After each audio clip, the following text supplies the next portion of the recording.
Today you have come here to worship me as Sri Ganesh. We have been singing the praise of Sri Ganesha before every puja. And we have such tremendous respect for Sri Ganesh, because we have found out that unless and until Sri Ganesha, who is the symbol of our innocence, is not awakened within us, we cannot enter into the kingdom of God.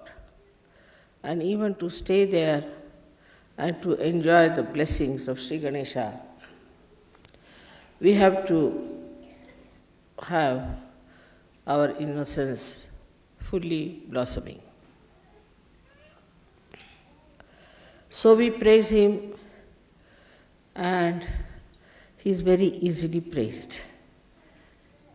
And whatever we might have done wrong before coming to Sahaja Yoga, he completely forgives, because he is the eternal child. You have seen children, when you slap them, sometimes get angry with them, they forget it. They only remember the love and not what they have suffered at your hands. Till they grow up, they do not have memory of bad things done to them. From the very beginning, a child is born to a mother. He doesn't know what he has gone through. Then gradually the memory starts working, and he starts restoring things within himself. But in the beginning, only he remembers what nice things have happened to him. So we always like to ponder about our childhood, what we enjoyed in our childhood. But as we start growing up, we start remembering all the miseries and all the tribulations we had to go through.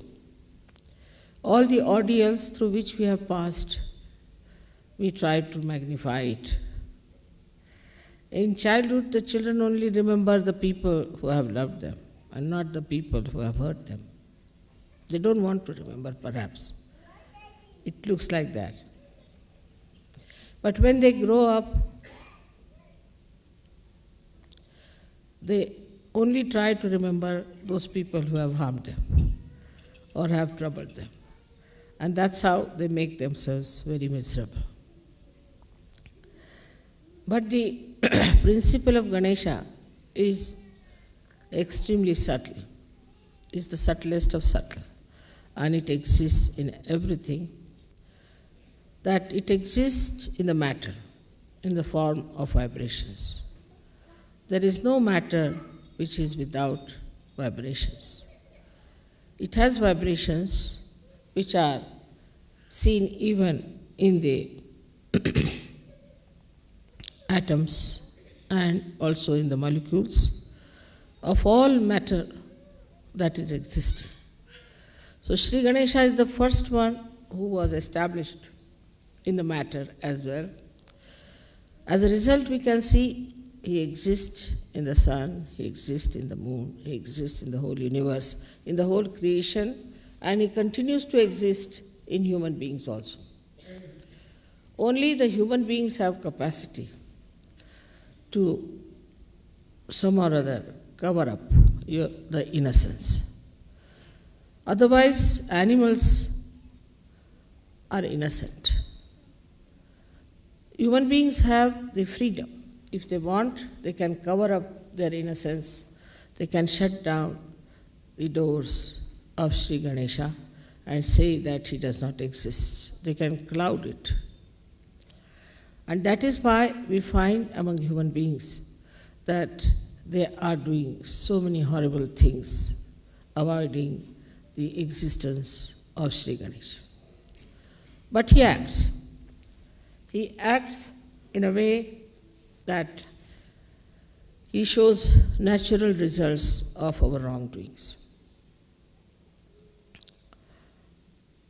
Like if you do things which are not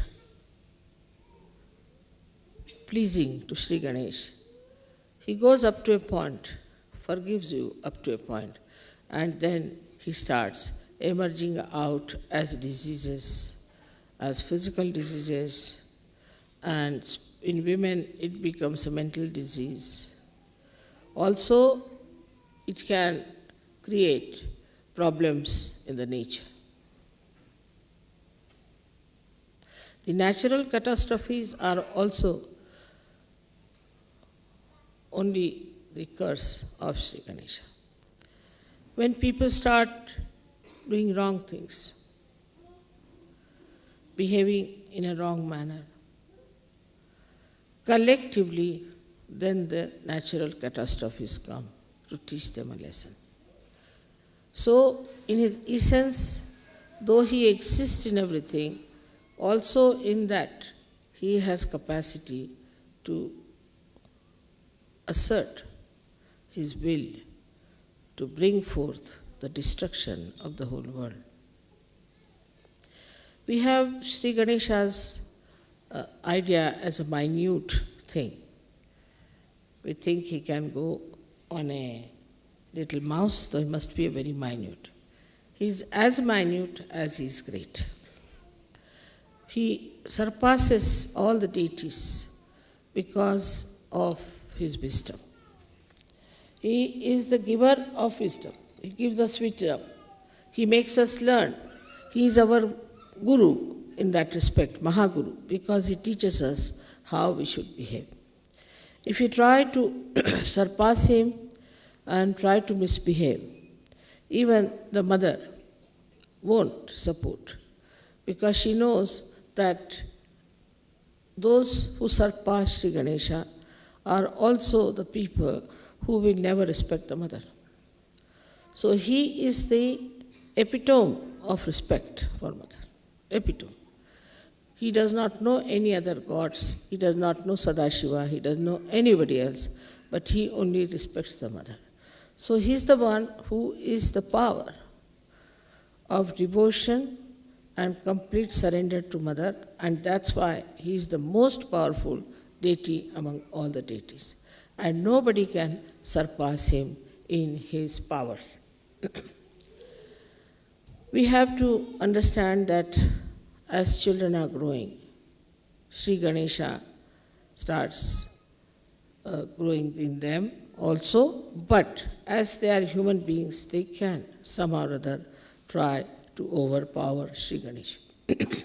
So it's the duty of parents who are Sahajogis to see that they look after their children in a way, in a detached way, to see that Sri Ganesha in them is settled. The first sign of Sri Ganesha in a child is wisdom. If the child is not wise, if he is troublesome, if he does not know how to behave, then that shows that the Sri Ganesha is being attacked by him. And these days, in the modern times, as it is, children are very much under attack. Innocence is under attack. And it is very difficult for people to make a fine line as to how far to go with children and how far not to go. Today's lecture would be more concerning about how far to go with Sri Ganesha as far as children are concerned, because that's a very important point. Because he is the giver of wisdom. So the parents must understand that if he is the giver of wisdom, there should be wisdom within me. And if I have the wisdom, then I have the balance. And I don't lose tempers with children, but I try to correct them in such a manner that they get corrected On the contrary, if you try to be very harsh with your children, they might react and they might go astray. Or you try to restrict them too much, then also they will behave in the same manner. So one thing is to be taught to your own children, as Sri Ganesha himself does, that respect your mother. Your mother means your holy mother and your own mother. That is very important. If the father doesn't make the child respect the mother, the child can never be all right, because the authority comes from the father, no doubt, but mother must be respected. But for that, it is very important that mother must respect the father. So in the presence of children, if you start fighting with each other, misbehaving, and talking in a manner that is not proper, also will have a very bad effect on the Ganesha Tattva of the child.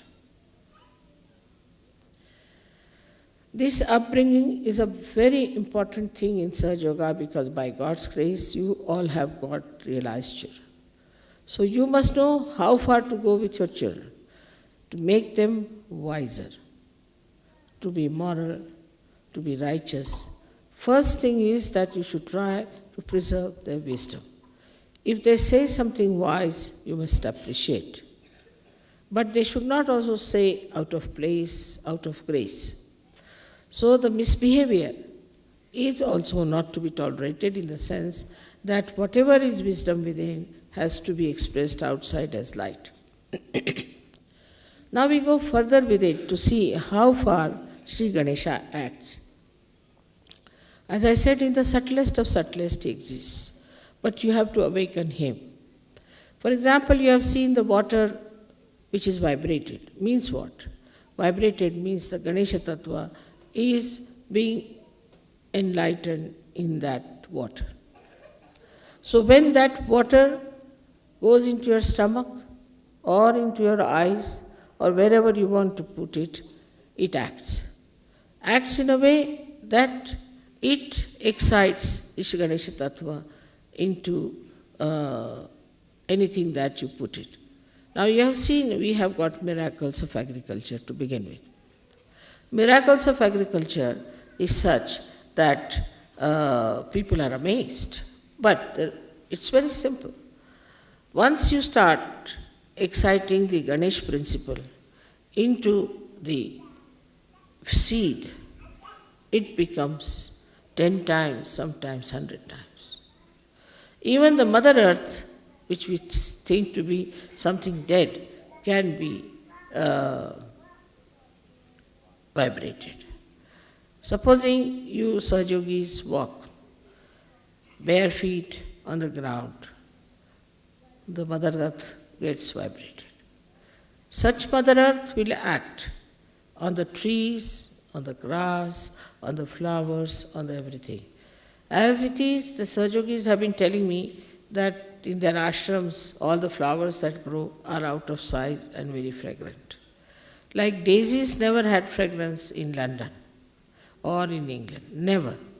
Now the daisy size was so small, it has become so big, and you see them everywhere, so fragrant. And it is a miracle the first time when I told somebody that the daisies have fragrance, they couldn't believe it. And when they saw the fragrance, they were surprised. In the same way, Ganesha Tattva understands things, organizes, works out.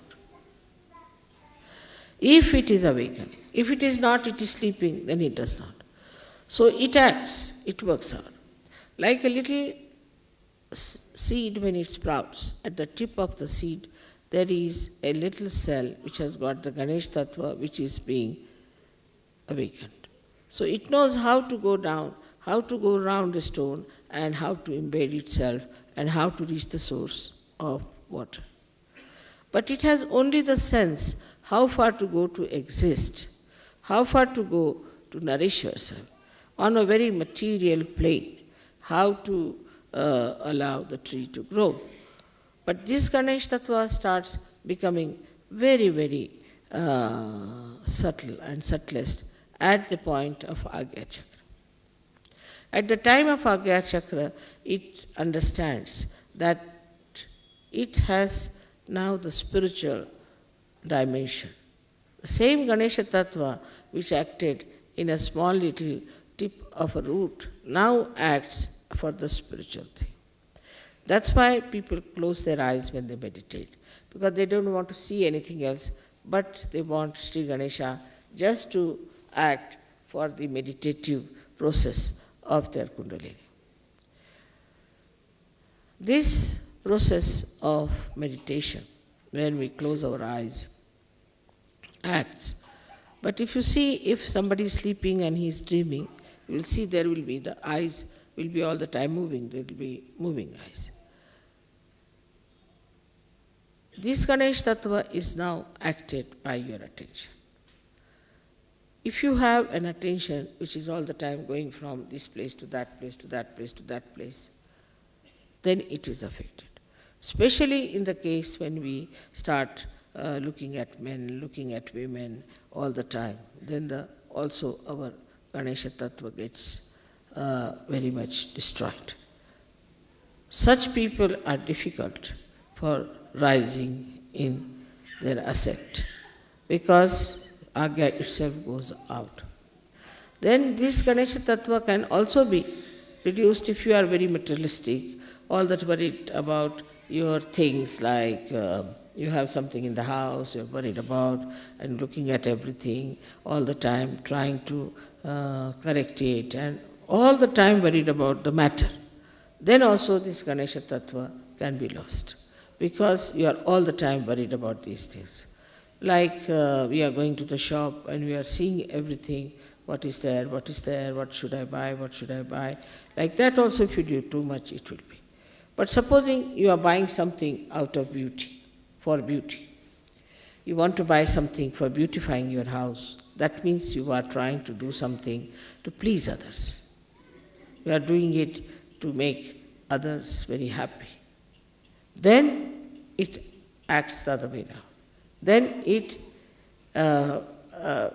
increases your ascent. But if it is done only to create a kind of a joy for others, sharing of the beauty of whatever you have bought or you have taken. But supposing you are buying anything for making others feel jealous, that also I have recently learned that there is a capacity like that for people to buy something to make others jealous, not to make somebody feel happy. If there are people who buy things just to make others feel jealous, then also their Ganesha Tattva can be destroyed. What you should buy anything, you should make a beautiful house. When somebody comes to your house, you should say, oh, what a nice thing we have seen. Not attachment to the thing, but attachment to the thing, how people feel, how they feel nice and relaxed, and they feel their Sri Ganesha within them, which is beauty. When this feeling comes in, then we should say there's Ganesha Tattva. And it's a very motherly feeling. It is like a mother always wants to give sweet things to her children, beautiful things to her children. In the same way, in that you have that Vatsalya, as it's called, is the feeling of the mother for the child. That subtle feeling you have, that people have come to my house, now see how they are happy, they are enjoying this, and they are appreciating it. In that way, you also satisfy a very great Ganesh principle, is that you have taken note of the artists. Though the artists are creating, they are all beautiful things out of matter through the Swadhisthana, but without Swadhisthana being governed by Sri Ganesha, it cannot be beautiful. These days, as you see, the artists are taking to all sort of grotesque things and very immoral things. And these things are of no eternal value. Today people will buy them and tomorrow they'll throw away. Only the things which have got the subtle Ganesh principle in it acting, which makes you soothe down, which makes you feel peaceful, which makes you feel happy, is the one that is appreciated.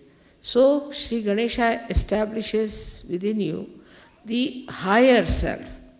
So the baser self, which enjoys all baser things of lives, are being curtailed down, being cut down, sometimes completely destroyed by Sri Ganesha. I'll give an example of Mona Lisa. If you see Mona Lisa, I don't know, she cannot be an actress. She cannot win any beauty contest, I think. Her face is very serene, very motherly, very pure, her eyes. And why is it that she's eternally so much appreciated? The reason is there is Ganesha principle in her. She's a mother. And the story about that one is that this lady had lost her child. And she would never smile, she would never cry. And one little child was brought to her. And when she saw the child, then the smile that came on her face of that love for the child is being depicted by this great artist. And that's why people are appreciating it. And you have seen in the West, though the people don't show much interest in the mother-child relationships, anywhere you go is the mother and child theme is the best. They'll show you a photograph, this is mother and child, this is Christ's mother and child. When the Christ was brought down, the mother is there. They have to have mother and the child principle acting, otherwise that picture is not regarded as something great. Or you have to have actually Christ, who is a Ganesh principle himself, to be shown. I haven't seen any picture as such of those days where these principles are not there. Even Picasso has used it. Even people who have been quite modern had to use this principle to popularize. But some people have used to popularize not the Ganesh principle, just anti-Ganesh principles. All such things have vanished into thin air, and I see now gradually it's all going down and down and down and down. Despite the fact people have lost their morals, but still they would like to have Rembrandt, they like to have Leonardo da Vinci, they would like to have such artists who have done mother and child. It's very surprising. Even I went to Austria this time, I said, what statues you have? I said, we have got beautiful Madonna and the Child. So this principle is the most pleasing principle. It's the most pleasing principle for human beings. To see the children, to play with them, to enjoy their company. Why? Because it has that sweetness of a child. It's really, I should say, tickles joy within you when you see a child. Immediately the face becomes different. I have told you that I have seen even a crocodile cracking her eggs. They showed it in a film. And you should have seen the eyes of the crocodile at that time. How carefully she was cracking. So beautiful her eyes were, full of such love pouring out of her eyes. I can't believe these are the eyes of the same crocodile. And so slowly she's cracking with her mouth all the eggs and the little crocodiles coming out. And then she brings them on the shore and washes them in the mouth all the time. So carefully, like a bathroom, she uses her mouth, you see. You should see how animals also act to their children. But when you become sort of modern, so-called, your actions are very funny. There are people who are killing children. There are people who are abusing children. It is worse than Rakshasas. Even Rakshasas have not done. Pishachas have not done. The Ganas are surprised what sort of these new creatures have come up from where? That they have no love for their children, that they can kill their children, murder them, break their hands. These are their own children. If they do this to their own children, what will they do to other children? So love for your child has to be absolutely important, but you should not, as Sahaj Yogis, have only attachment for your child. First thing. And the second thing is, you must know how to give a complete margin to your love. The margin is benevolence. Is it benevolent for my child?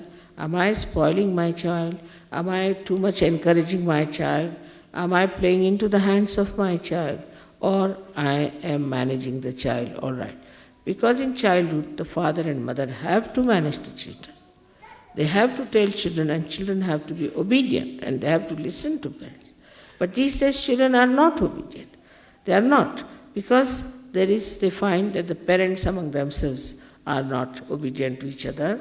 Also, they find the society such that where children go on pestering the parents, so they also become like that. But doesn't matter. You are Sahaja-yogi, so you should bring up your children who should be obedient, who should be wise, who should be sensible, with the same love that the crocodile has for her little crocodiles. Now, when we come to the subtler side of Ganesha Tattva, that is, it expresses in our eyes. When I see some things, I see it as a joy-giving thing, just joy-giving. And if I want to buy something, then I think, all right, I can buy it for a certain person, he will like it, because I'll know what they like. So I'll buy that thing for that person. Or else, if I'm buying something for my family, I think the same. Like I've built a house now, where I'm going to put all the things, the presents you have given with like a museum, and I'm going to ask all the villagers to come and see it, because they have never seen such things. They can't travel to Switzerland, leave alone England. So we have to, I'm thinking of making that house in such a manner that these villagers who have never seen beautiful things should come and see. In India, it's not a case very much with the simple people to have jealousies. Only the new materialistic people have developed this habit of jealousy. But otherwise, they will always say, what a nice thing, how beautiful it is, how they are. Like you were singing songs about Sahaja Yoga in Pune. Actually, you have really picked up very well, I must say. But there were masters of this music sitting there watching you singing. They were the masters of drama and play very well-known artists in India. And then they said that where you went to see their play also in Pune, if you remember. So they offered me, Mother, that we want to celebrate your birthday. I said, it's very difficult because you'll be so far away. No, we'll come. The whole night they traveled. And the whole day practically. They came about 5 o'clock, imagine. They finished their drama about, say, 3 o'clock or 4 o'clock, and then they traveled all the day, arrived at about 5 o'clock from somewhere called Belgaum. And 6:30 was the program, so they were all dressed up, came. And what a comparing they did. They said we were ashamed. We used to think that we Maharashtrians are very good at music, very good at talas and this, but we were ashamed the way these foreigners sang our music so well. We cannot sing like them. Their music, we cannot sing, while they sang our music. And we were all very much ashamed and embarrassed. How could they sing so well? And the appreciation was so great that I was myself embarrassed, the way they were saying how it has happened to these people. What is their guru have done? What have they done to these people that they can sing so well? So the appreciation and the whole thing enamored. We have a tape of that, I think, audio tape. I don't know if you have video tape or not. But if you have, please get it. It's very interesting the way they appreciated my children, the way they were singing. And to them, I felt in their saying and all that, because they are such masters and so developed in there. The way they were appreciating, as if they were appreciating children singing something great. See, in that the report was that of a very sweet report of Vatsalya, is the feeling of motherliness. That look at these children are singing so well.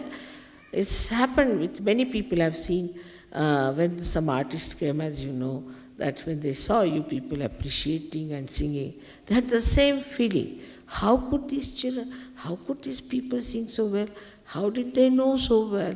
I mean, all that beautiful feeling and all that appreciation created such a nice atmosphere. As we had some very great artists, and how they appreciated you.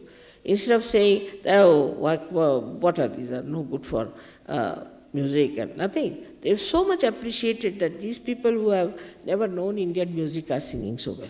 So in that appreciation also, that fatherliness, that motherliness was there, that Vatsalya was there, and the situation was so beautiful.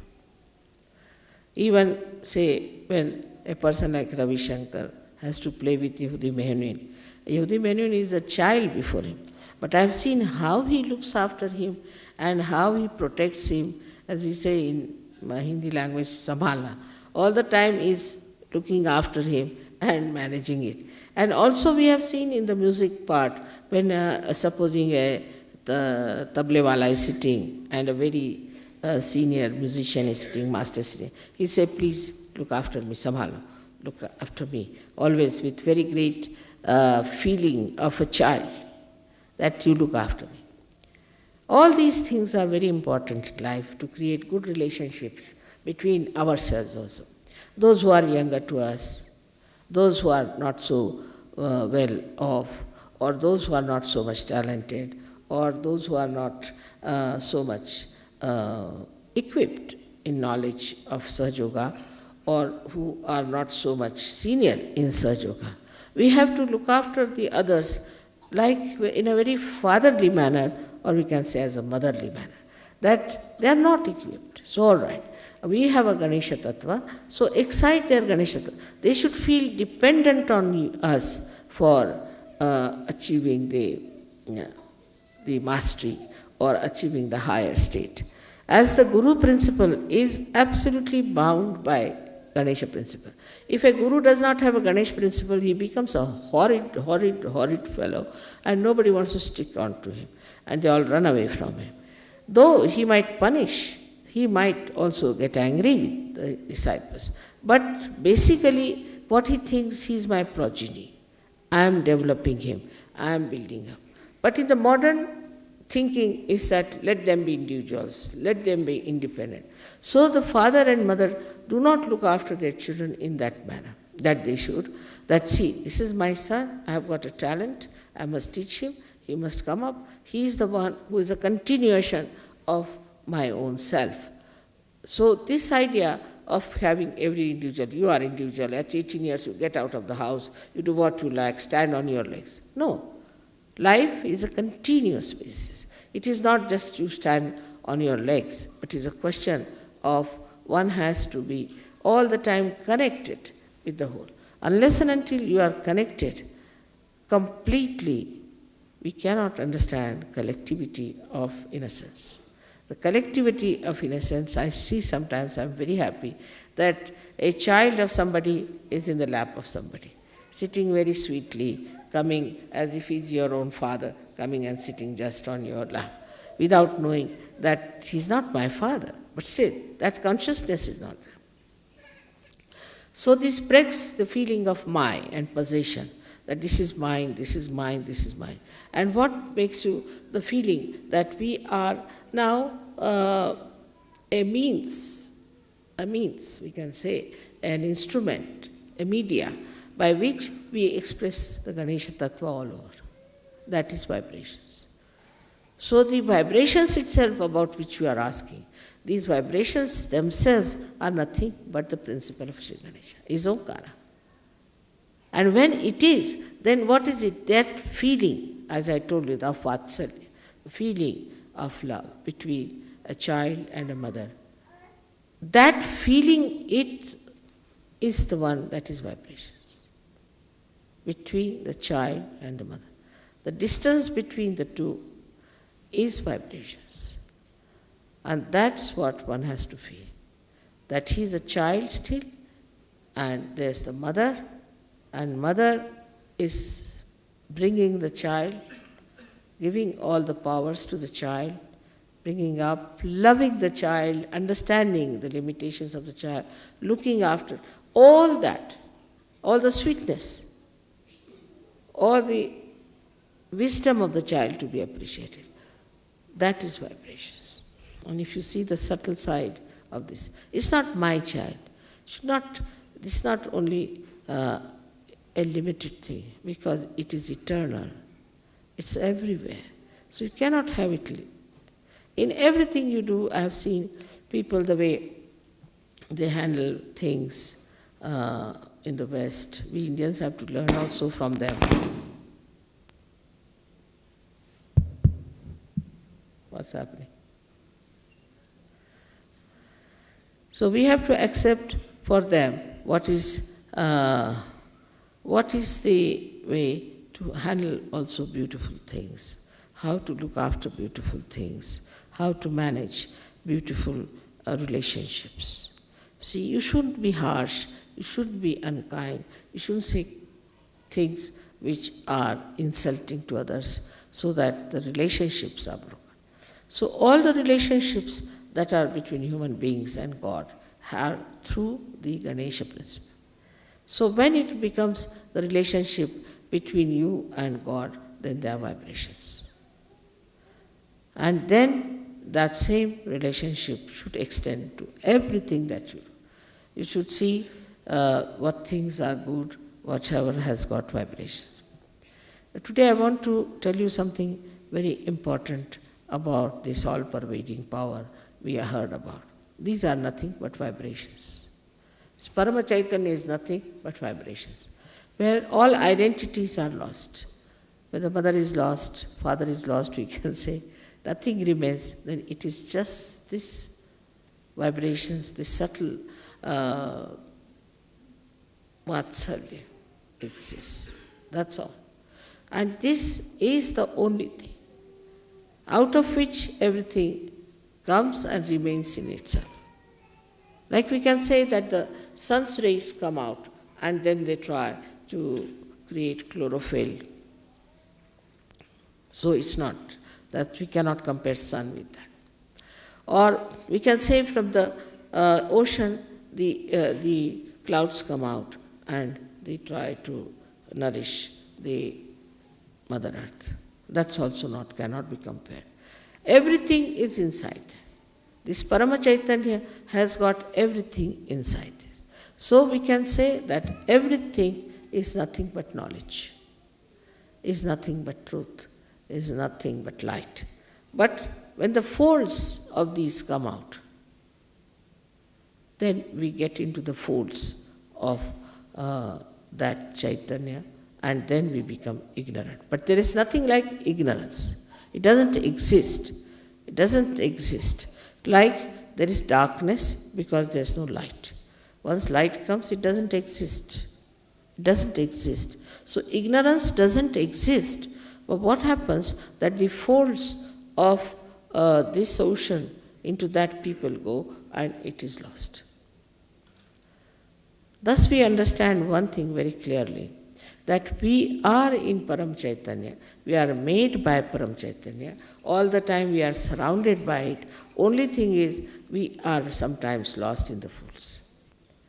And why? Why we are lost in the folds is because of our own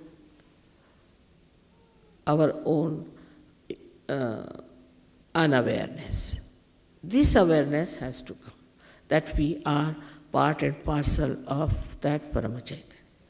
The whole thing is called as Chidvilasa, is the vilas, is the playful enjoyment of God's attention. Now you will say, how can that be? For example, we see the sun. And just to give a simile closer to it, we see the sun and then we see the water. We see the water in the lake, right? There is water because of the sun, we can see the water there. Then supposing we see the mirage. We see the mirage and then we think this is water. We run after the water. But the whole thing is the play of the sun. Whether it's a mirage, whether it's a water, whether it's the sun. In the same way, this Parama Chaitanya acts, and what we get lost is in our awareness that we are Parama Chaitanya. That's why the play starts. The play starts like day before yesterday's puja. What did we do? We were sitting there, it started raining. So, to prove that I can control rain. So it rained, some people were covering up something, this thing. I gave a bandhan. After some time, the rain moved out from the puja to the backside. It was not raining where you were sitting. And after that, it became a sun, and it was so clouded. Sun came, it became sunny. So that's how you have to become aware of the powers of Chaitanya. Now when you give bandhan, what you do is to put the Chaitanya into action. Oh no, act here, act there, act here. Though you are supposing in the ocean, but the ocean acts on you all the time. You cannot act on the ocean, you cannot ask water to do this and do that. But as realized soul, you are empowered. Now you can ask water, all right, you dissolve this, you do that. But for that it is important to be the masters. And to become the masters, you see, like a matter becomes a human being. And from human being, you have to become the masters of the matter. And you handle the matter. So we come back to the same. Like agriculture, we can handle just vibrating it. We can handle water, we can handle sun, we can handle moon. Because there's a rapport. Now we are aware a rapport has been established. So all this play is extremely beautiful to me. I see it. But now you all have to know that you all have become realized souls. And you have those powers. So all other nonsensical things that you learn, all nonsensical things you indulge into, you better give up. There's no sense in it. Whatever is sensible you should do, because there's Sri Ganesha within you who is absolutely sensible. He's nothing but sense. He's the giver of sense. So he's the killer of the demons, as they say. He's the one who removes all the ordeals. By how? By improving our awareness. So ordeals do not remain because you give a bandhan, it works out. Now I asked somebody, Phil, I asked him to write down about the miracles, and he says now it has become like a voluminous book. It will be, because before realization, whatever looked like miracle is no more a miracle. Miracle has lost its meaning, because now you are empowered and you can do it. It works in everything, in your talent, in your understanding, in your education, in every way. Like there are some boys who said, Mother, see, we couldn't solve one problem, so we gave a bandhan. Immediately the whole thing came unto us and we wrote it down and they stood first. It has happened with many. So in every action, in everything, whatever you do, you should know it is the Parama Chaitanya that acts. Only thing you have to be aware of yourself, and aware of it, it acts. And you just jump into that awareness and it works. And that you have seen. But still, so many people do not know. So many people still, though they know through their brains, do not know in their hearts. And so many people, even if they know in their hearts, they do not act in their attention. So only these three things you have to improve. One is your head, another is your heart, and third is your liver. If you can improve these three organs, this Parama Chaitanya will act. But then all this attention about money, so many people, money, this, that, there's nothing to it. Parama Chaitanya will create everything for you, whatever you want. It may not create money because it doesn't have a mint, but it will create possibilities.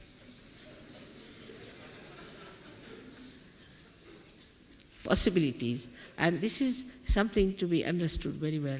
And it's so blissful to know that now you are aware of the Parama Chaitanya and you can master it.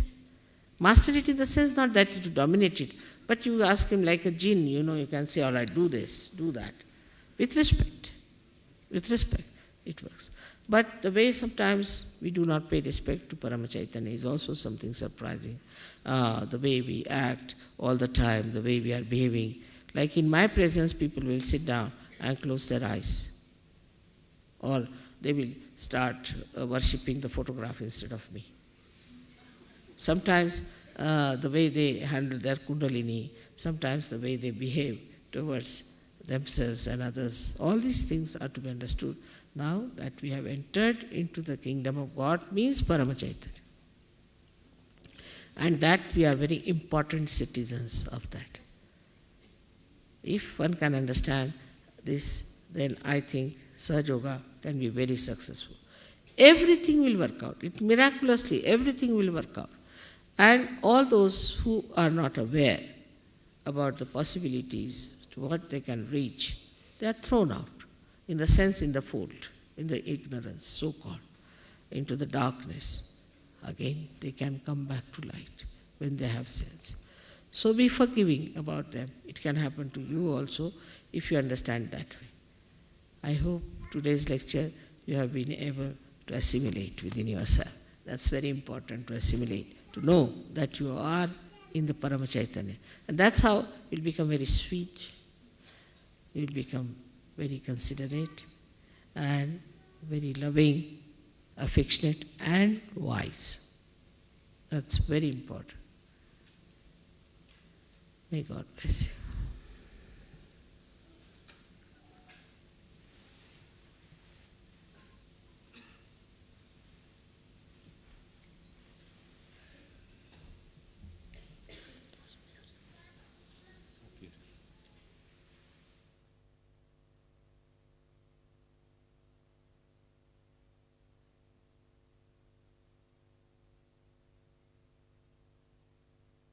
Point about which some leaders have said that you people don't buy individually my tapes. And then you come to the ashrams and want to listen to my tapes again and again, and you spoil the tapes. This is wrong. You are all Sahaja Yogis. You must respect. And all of you must try to get the tapes properly, in proper manner, and should use your own tapes carefully and with respect. Because some people are taking away also the tapes from the ashrams and using them. No, it's very precious. All of you should treat it as a very precious thing, and all of you should take tapes which are being created by the ashram and use them.